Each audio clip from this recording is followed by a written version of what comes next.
Voici la suite de la vidéo sur les meilleurs exercices de musculation. Et dans cette vidéo, on va parler des cuisses. Mais avant de parler des cuisses, je vais repasser le passage du début de la première vidéo où j'explique le comment et pourquoi meilleur exercice. Donc si tu as déjà regardé la première vidéo, avance cette vidéo de 2 minutes jusqu'à la fin de mon intro. Sinon, je te conseille de bien écouter car c'est important. Alors, tout d'abord, il faut définir le terme meilleur. Ici, j'ai trouvé un site que je partagerai une fois que j'ai terminé les vidéos. Ils ont fait des expériences sur 10 individus entraînés qui avaient 22 ans avec 13% de taux de graisse. Ils ont placé des électrodes électromyographie sur le muscle qu'ils voulaient tester. Et selon l'activation du muscle avec une liste d'exercices, ils ont fait un classement. Donc le meilleur exercice, c'est l'exercice qui a stimulé le maximum de fibres musculaires. Si tu as un problème génétique, tu ne sais pas ou pas capable d'exécuter l'exercice correctement, ou si ta morphologie ne te permet pas de faire l'exercice correctement avec une aptitude complète, alors ce classement n'est peut-être pas pour toi. Le terme meilleur ici peut être discutable et selon comment le test est effectué et sur quelle population et la liste d'exercices qu'ils ont utilisés, le meilleur exercice peut varier. Ce n'est pas comme si par exemple je te dis qui est le meilleur coureur de 100 mètres. C'est évident, il n'y a pas de discussion, c'est Usain Bolt. Qui est le meilleur joueur de foot? Lionel Messi, il n'y a pas de discussion. Quel est le meilleur exercice pour les triceps? Certaines études diront que c'est le développé couché serré, mais toi tu pourras trouver que pour toi c'est barre au front et me donner des arguments pour.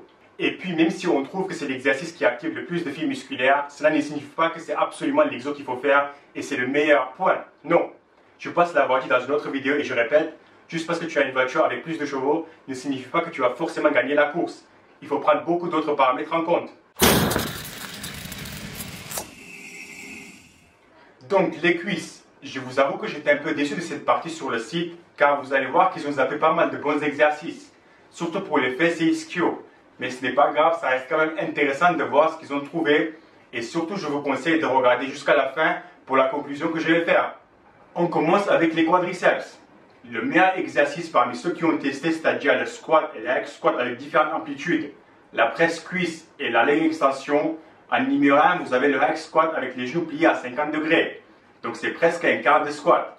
C'est un peu logique car c'est au début d'un squat que vous avez les quadriceps les plus engagés.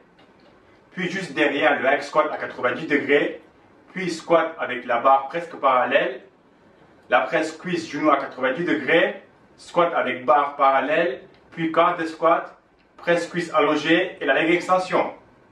Mais si tu regardes bien la différence entre l'exercice qui sollicite le maximum de fibres et l'exercice qui sollicite le moins de fibres, parmi ceux qui ont testé n'est pas énorme. Donc le plus important ici, c'est avec quel exercice tu peux utiliser le plus d'intensité sur le muscle. Deuxième chose sur les quadriceps, c'est de cibler un peu plus le gros muscle qui se trouve à l'extérieur ou le deuxième gros muscle qui se trouve à l'intérieur des cuisses. Pour l'intérieur, il y a un petit avantage de faire les exos pour les quadriceps que j'ai montré tout à l'heure avec les pieds plutôt serrés. Et pour l'extérieur des cuisses, c'est un peu plus compliqué car ils ont remarqué que la seule façon de voir l'extérieur ou le vaste externe travailler un peu plus que le reste, c'est quand tu fais des quarts ou demi-squats avec une grosse charge, donc avec des séries de 5 répétitions ou moins. Voilà pour les quadriceps. On va passer aux fesses. Et c'est là où j'ai un petit problème avec le site sur le choix des exos. Mais bon, ces expériences ont été effectuées en 2011 et depuis, je pense qu'on sait un peu plus. Et je pense aussi que c'est un peu plus compliqué d'effectuer ces expériences sur des exos complexes. Donc d'abord, je vais vous montrer le classement qui est sur le site et après, je vais ajouter les 3 exos qui manquent et que je pense devraient être sur cette liste. Donc en première position, vous avez une variation de leg curl allongé. Et la variation, c'est que quand vous faites une flexion ou le curl, il faut soulever un petit peu les quadriceps du banc. Après, je ne suis pas sûr si c'est une machine spécifique ou c'est possible de faire sur une machine de leg curl classique.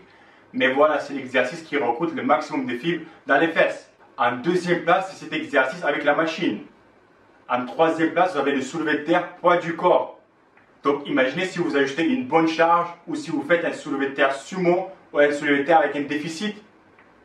En quatrième position, pas très loin, vous avez le hack squat à 70 degrés, puis le squat à 70 degrés aussi. C'est un peu plus haut que le parallèle. Donc, ce qui est très dommage de ne pas voir, et je ne comprends pas pourquoi ils n'ont pas testé, c'est le squat complet, le gobelet squat, les différentes variations de soulevé de terre avec une bonne charge, le step-up avec une contraction volontaire en haut de chaque répétition, et surtout ce qui était démontré d'être l'exercice le plus efficace pour les fesses, l'hip thrust, ou cette variation qui est un peu moins bien, mais plus pratique et facile à faire. Pour les ischios, ils ont testé que la machine leg curl allongée, car c'est vraiment le seul exercice qui isole les ischios. Et on sait que quand tu isoles le muscle avec un exercice en général, c'est là où tu arrives à recruter le maximum de fibres possible. Mais sur la machine, ils ont vu que les ischios travaillaient le plus quand ils faisaient du partiel.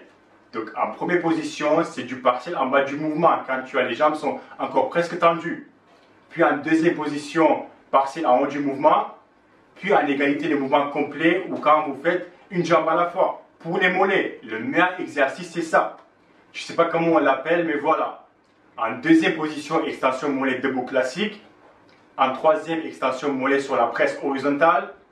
En quatrième position, extension mollet sur la presse inclinée. Et en cinquième position, mollet assis. Il ne faut pas aussi oublier que la meilleure position pour les pieds, c'est de les avoir parallèles. Donc, qu'est-ce qu'on a appris? Si l'objectif est de stimuler les muscles, travailler en partiel n'est pas une mauvaise idée, surtout pour les quadriceps sur le hack squat. Mais ça ne devrait pas être la majorité de ta séance, ni la base de ta séance, surtout si tu es un athlète ou tu fais du renforcement musculaire. Et n'oublie pas que l'intensité de l'exercice est aussi un facteur très important. Par exemple, travailler à 50%, 100% des fibres n'est pas mieux que de travailler à 90%, 80% des fibres.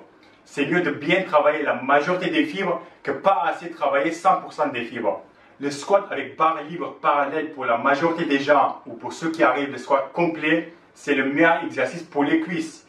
Mais ce n'est pas le meilleur pour les quadriceps ou le meilleur pour les ischios ou le meilleur pour cibler les fesses ou les mollets. Mais c'est toujours dans le top 3.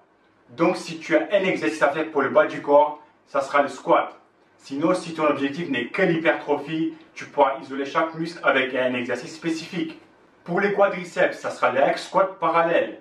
Pour les fesses, même si ce n'était pas sur la liste, mais moi je vous dis que c'est l'exercice qui stimule au mieux les fesses, c'est le hip thrust. Pour les ischios, ça sera le leg curl et ça sera une bonne idée de faire non seulement du partiel, mais aussi quelques séries complètes. Et pour les mollets, de faire n'importe quel exercice où vous avez les jambes tendues et quelques séries où vous avez les jambes pliées. Mais après, si vous voulez vraiment mon avis, n'importe quel individu qui s'entraîne et qui travaille le bas du corps devrait faire une variation de squat, que ce soit avec la barre, libre ou les haltères. Voilà, et on se retrouve dans 2 semaines pour les épaules, biceps, triceps et abdos. Merci et à la prochaine vidéo.